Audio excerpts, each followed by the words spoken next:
Olá, turma do sexto ano da Escola Cristã Eduardo Miller. Professor Rodrigo Calderaro aqui para trazer uma videoaula de História. Nós vamos dar sequência ao novo tema que estamos estudando, Antiguidade no Oriente. Então, esse tema ele vai tratar principalmente do momento em que a gente observa uma transição da pré-história para a história antiga. Então, por isso esse nome Antiguidade. E a gente vai estudar esse momento, como ele se manifestou no localidade do Oriente, ou seja, a porção do continente asiático e africano do globo terrestre. Então, nós vamos transicionar agora, vamos fazer uma viagem no tempo. Enquanto estávamos estudando a pré-história e aquele conhecido tempo das cavernas, o período paleolítico e neolítico, nós vamos observar agora, então, um momento da antiguidade, da história antiga, como ele se manifestou no Oriente. Então, qual é o principal marco que a gente tem que ter? A história antiga foi dividida pelos historiadores da seguinte forma: pré-história é aquele momento em que não se observou desenvolvimento da escrita.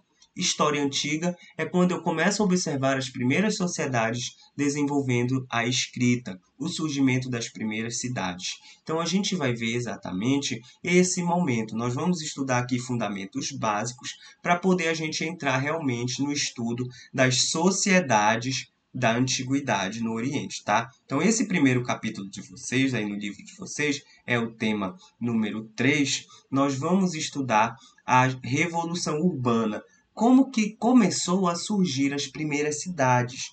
Então a gente vai observar um processo que tem um início com a sedentarização. A sedentarização é aquele aspecto do ser humano, da vida humana, em que ele começa a passar mais tempo parado em um só lugar. Ele vai começar a passar mais tempo estabelecido em um ponto só. Ele não vai mais agora, por exemplo, perder muito tempo caçando o seu alimento, ele vai começar a passar mais tempo estabelecido em um ponto só. Então, isso vai levar ele a cultivar e criar animais, domesticar plantas e animais com maior frequência.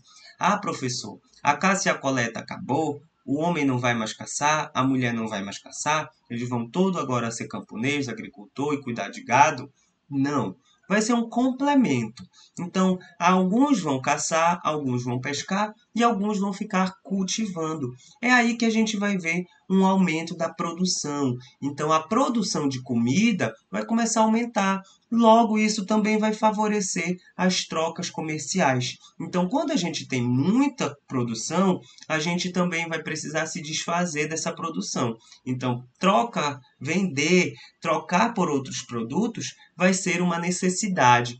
Isso vai começar a criar caminhos. Então, por exemplo, vamos imaginar, se a nossa sala do sexto ano ela produz muita comida, ela precisa trocar essa comida por outra coisa que a gente precisa. Vamos imaginar que a gente tem comida e não tem água. A gente precisa trocar comida pela água. A gente imagina que a sala do lado do sétimo ano, ela tem a água em abundância e não tem comida. Então a gente vai começar a trocar com o sétimo ano água por comida.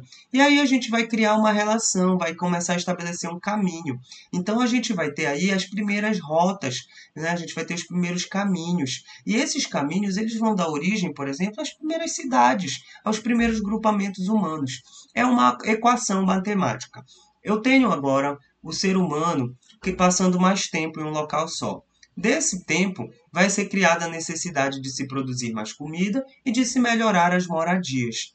Desse aumento dessa produção, eu vou ter aí a necessidade de trocar o que eu produzo em excesso. Então ali eu começo a criar os primeiros organismos sociais, ou seja, o ser humano, os seres humanos começam a ter mais necessidade de viver juntos. E aí eles vão ter mais necessidade de viver juntos e as suas necessidades vão ser paulatinamente mais atendidas ao longo do tempo. Então o ser humano vai ter aí É assim que surgem as primeiras cidades que o material de vocês está chamando de revolução urbana. Então a gente estuda também nesse capítulo os primeiros núcleos urbanos, que são aqueles agrupamentos onde eu vou ter maior número de casas, maior número de pessoas morando, vivendo, trocando, estabelecendo trocas, estabelecendo relações sociais. Então, no Oriente, o sítio arqueológico de Çatalhöyük data de 6.700 anos antes de Cristo, ou seja, isso é quase 9 mil anos atrás. É um sítio arqueológico onde foi encontrado ali na região da Síria e do Líbano, assim como o sítio de Ramouká. Esses dois grupamentos urbanos, eles são o que a gente encontrou assim de mais antigo do que seriam as cidades, as primeiras cidades do Oriente, lá no continente asiático, no Oriente, perto ali do continente africano. Então, são os indícios mais antigos de núcleos urbanos que se tem na história.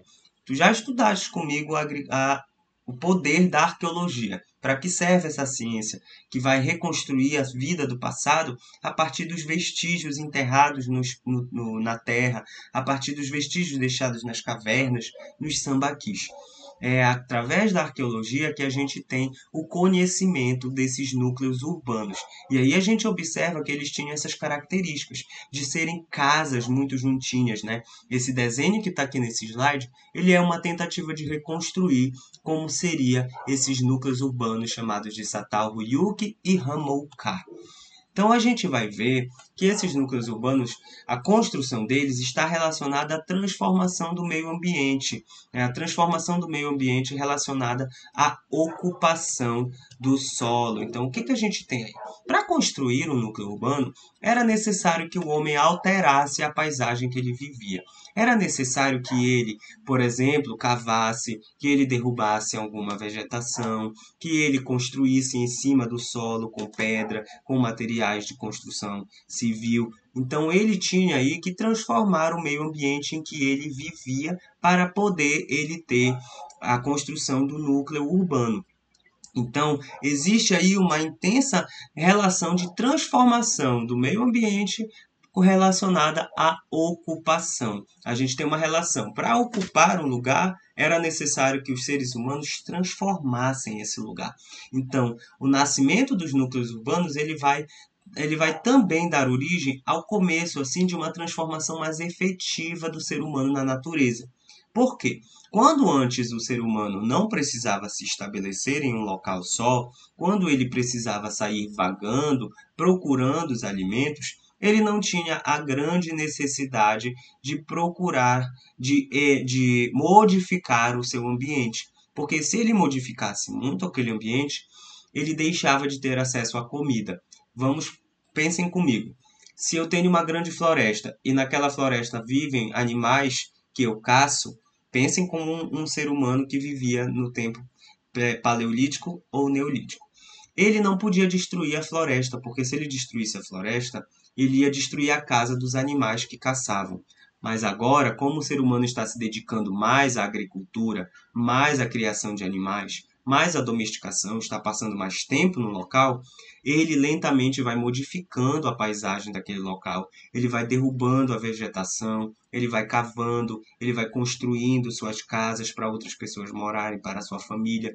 Então, esses seres humanos, eles vão transformar mais o meio ambiente. É daí que nascem os primeiros núcleos urbanos. Esse conceito de urbanização, ele nasce daí, né? Urbano seria então aquela paisagem modificada pelo ser humano, que concentra casas, que concentra construções. É o que a gente vê hoje nas nossas cidades.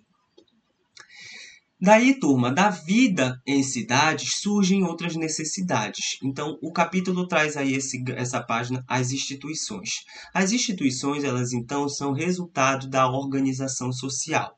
É uma decorrência do aumento da população humana. Organizar a sociedade, organizar a vida em sociedade, a vida quando eu tenho mais de pessoas. Porque quando eu tenho, por exemplo, só um grupinho, um líder lidera aquele grupinho. Mas quando eu tenho vários grupos humanos, várias famílias, interesses diversificados, eu tenho a necessidade de organizar essa população, esse povo. Então, em decorrência dessa população estar aumentando, de eu estar vivendo uma situação em que cidades estão surgindo, é necessário organizar essas cidades. Então, é aí, nesse contexto, que a gente tem o surgimento do Estado. O que é o Estado, turma? O Estado é uma abstração, é uma ideia. E essa ideia ela está fundamentada nessa necessidade de organizar a sociedade e ela tem como materialidade, ou seja, expressão dela, ela existe através do estabelecimento das leis, da centralização do poder e da manutenção da infraestrutura, que são as coisas que existem na cidade, as ruas, os prédios, tudo mais. Dessa necessidade de se ter leis, de ter alguém que responda pela cidade, que seja o governante da cidade, e mantenha essa cidade funcionando e sempre cuidada, é que nasce o Estado. Então, o Estado vai ser a ideia de governo, de ter um governante, de ter uma pessoa que trabalha, que serve à sociedade, estabelecendo as leis que vão organizar, que vai ser o dono, vamos dizer assim, vai ser a representação do poder, né? Vai ser a autoridade naquele local, naquela cidade, e vai manter aquela cidade sempre cuidada, sempre protegida de invasões externas, que não falte nada e que mantenha a cidade funcionando. Dessa necessidade de se criar um Estado, né, um governo, vai surgir também a necessidade de separar cada instituição para fazer alguma função dentro desse Estado. Então, as instituições, elas são criações humanas dentro do Estado, dentro do governo, que vão servir para exercer funções. Então, por exemplo, eu tenho a criação do Exército. Qual é a função do Exército? A função do exército é guerrear, é defender a cidade, é conseguir conter possibilidades de invasões na cidade. Qual é a função, então, por exemplo, da igreja, da religião? É alimentar espiritualmente aquela cidade, é dar a elas uma crença em um sentido maior para a vida delas, uma crença na organização espiritual das coisas. Então, criar igreja, exército, são criar instituições. Isso vai ser observado, é um fenômeno humano que vai ser observado a partir do nascimento dos primeiros núcleos urbanos no mundo. Então eu vou ter aí a criação de exército e igrejas para cumprir funções, né? Funções ali que o Estado precisa cumprir. Se o Estado precisa organizar, manter as pessoas unidas, ela vai se utilizar aí tanto da religião quanto do exército para exercer essas funções e manter a cidade unida. Como decorrência do surgimento do Estado, eu vou ter a burocracia. A burocracia é um instrumento do Estado para organizar em leis, em processos administrativos, em cargos públicos, etc., o Estado. A burocracia é como se fosse a materialização do Estado. Por exemplo, se você precisa de um serviço público, se você precisa ser atendido no hospital público, você vai ao hospital, você preenche um requerimento. Depois desse requerimento, você vai ser levado ao médico. O médico vai receitar uma receita para você. Você vai no posto de saúde, busca aquela medicação, etc. Todo esse processo, por exemplo, ele é a burocracia para você ter acesso a um serviço que a cidade oferece. Para você ter uma consulta com o médico, você precisa agendar, você precisa requerer. Então, tudo isso é o processo burocrático para você alcançar um serviço que a cidade oferece. Então, para que o Estado exista, ele precisou se organizar em termos de burocracia. Para que a lei exista, seja escrita e valha, é preciso que tenha alguém que observe o cumprimento da lei, que julgue a lei. Então, se hoje a gente tem nas nossas cidades os juízes, os advogados, essas pessoas elas são operadores dessa burocracia. Se eu tenho hoje médicos, juízes, professores que dão a educação pública numa cidade, é porque eu tenho cargos públicos, são pessoas que ocupam cargos dentro dessa burocracia do Estado. É uma ideia um pouco difícil, mas que a gente pode sistematizar dessa forma. É o instrumento do Estado que materializa a organização, ou seja, é aquilo que a gente vê. Se a gente não pode ver o poder, o governo, a gente pode ver a sua burocracia. E como é a burocracia do poder? São as leis que estão escritas, são os cargos públicos, os médicos, os juízes, os defensores públicos, né? São os processos administrativos pelos quais a gente tem que passar para obter um direito, né? São os requerimentos, as filas no banco. Tudo isso são instrumentos da burocracia do Estado. Então, tudo isso vai surgir a partir de quando eu tenho que o ser humano se organize em cidades. Turma, a gente vai ficando por aqui e na próxima aula a gente vai estudar as cidades. Vocês devem realizar a atividade no final desse capítulo e me mandar através do aplicativo Clipe Escola para eu ver como é que está o entendimento de vocês. Qualquer dúvida, me procurem no aplicativo. Vou ter o maior prazer em responder. Fiquem com Deus e com saúde. Tchau, tchau!